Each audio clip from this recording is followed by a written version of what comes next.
Former President Donald Trump was standing outside of Mar-a-Lago giving interview to press about his thoughts on this. Now Supreme Court is going to be the one judging whether or not he can stay on the ballot in Colorado. We know that Colorado and several other states, I believe, tried to get Donald Trump kicked off the ballot. And all of this, of course, is centered around the 14th Amendment. The 14th Amendment, which discusses, if a person cites an insurrection, they can no longer be on the ballot. That includes former presidents. Now, here's the thing. If you go and watch any of the mainstream news, let's just say legacy news, MSNBC, ABC, any of them, including Fox, they will just go around and talk about what the judges said, right? So we know that the U.S. Supreme Court consists of 6-3. It's 6 conservatives, 3 liberals. And it was interesting reading some of their, their statements are in regards to this matter. And obviously, it's going to be a word salad for the liberals. They're going to try and find a way to, they're going to find a way to make it sound like we don't know what to do. We're skeptical about the situation when they know exactly what is the right thing to do.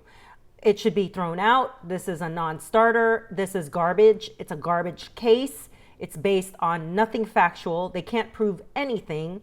And yet this went to now the Supreme Court saying that this should be, if anything, handed over possibly, this is allegedly, to Congress. You guys, do you think Congress would handle this pretty well? Do you think Congress should hear this situation and decide whether or not Trump should be on the ballot? What would that do? And what's so telling about how Trump handles all this stuff that makes it seem like I'm watching a movie is that Trump's response was like, oh, well, this is a witch hunt. We all know it's a witch hunt. And I'm paraphrasing. He basically said, I'm on my way to Nevada.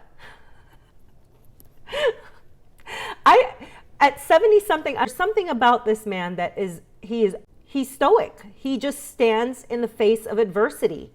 Because after this mugshot, I mean, that face looks like it's coming to get you. It's coming to get you. You guys know if you make this man win, which it seems at this point is a strong possibility, because if it does boil down to Biden and Trump, it's a clear, obvious choice for many of us. And if this man wins, I hope to God you guys understand what is coming for you. And let me just read some of the quotes from the Supreme Court justices, because this is so interesting, right? Let's see. Justice John Roberts said, wouldn't that be the last place that you'd look for authorization for the states, including Confederate states, to enforce the presidential election process? He's talking about the whole point of the 14th Amendment was centered around keeping Confederate states in line, right? Bringing them into line, and question why would it give states the ability to kick a presidential candidate off the ballot? It had nothing to do with that. It was to keep the Confederate states in line. This was post-Civil War, which there's a strong possibility we may be in that situation again. Civil war is not something too far-fetched nowadays, the way that this world is. And then I want to read what Ketanji Brown said, because it's going to be eye-opening to you guys. She's a liberal, okay? And we remember her saying when they were questioning her, she couldn't answer what a woman was. She was not equipped to answer what a woman was, just to kind of refresh your memory. She appeared to agree, asking why the authors of the 14th Amendment would have designed a system that could result in interim disuniformity. In this way, where we have elections pending and different states suddenly saying you are eligible and you are not, which makes perfect sense. So the whole takeaway of this, in my opinion, is that this could have serious implications if Trump lost this.